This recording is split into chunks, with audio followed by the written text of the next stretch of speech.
Hi, I'm Nancy and I work at the Center of Writing and Communication.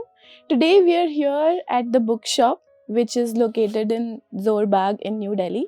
And we are looking at books here, and I'm going to talk about actually a few books that I like.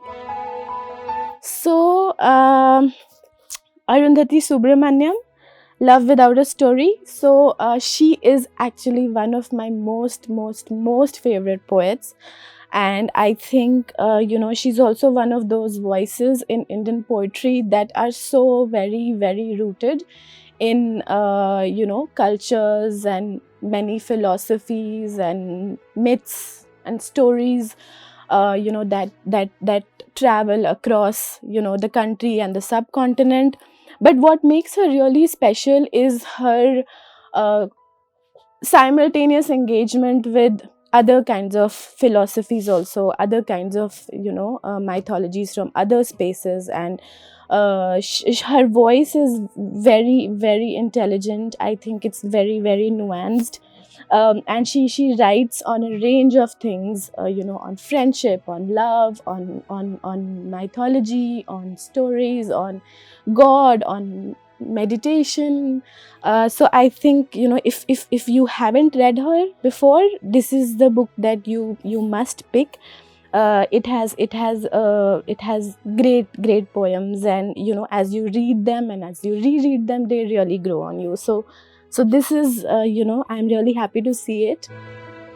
So, they also have The Veiled Suit by Aga Shahid Ali. So this is actually a collection of his poems, and poems from many of his other books have been collected. And many of you must know he belongs to Kashmir, and he's spent a lot of time in America. And again, his poems have that constant engagement with history of South Asia, with politics of South Asia, politics of Kashmir. And he has this really strong voice, which merges politics, history, emotions, his personal biography, and the greater historical narrative. So his voice becomes very fascinating in that sense. And again, another one of great Indian poets that you might pick up.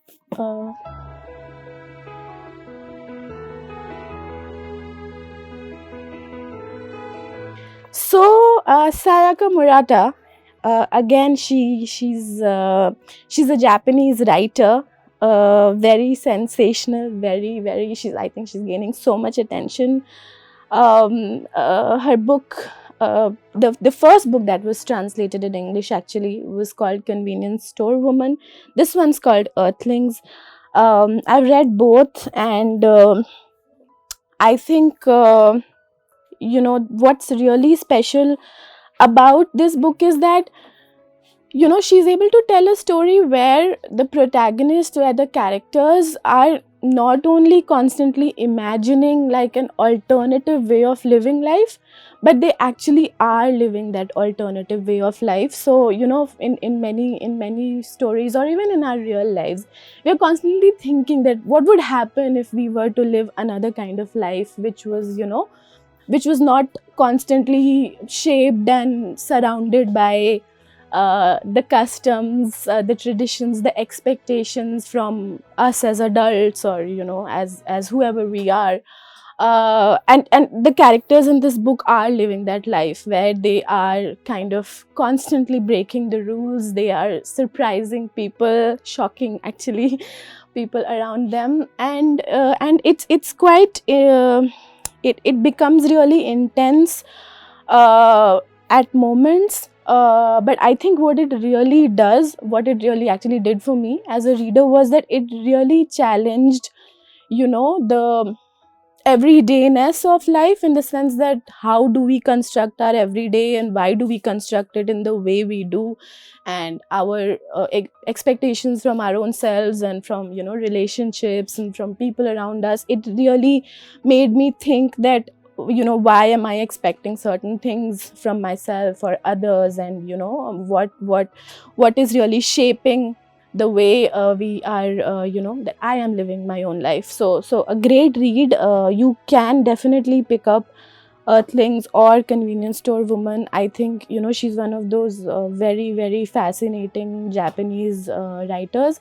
A lot of Japanese writers are writing on uh, uh, themes of gender, and how gender is sort of viewed and constructed in Japanese society. And Sayaka Murata is also talking about similar things, and if you're interested in those themes, you should definitely pick this one up and read it.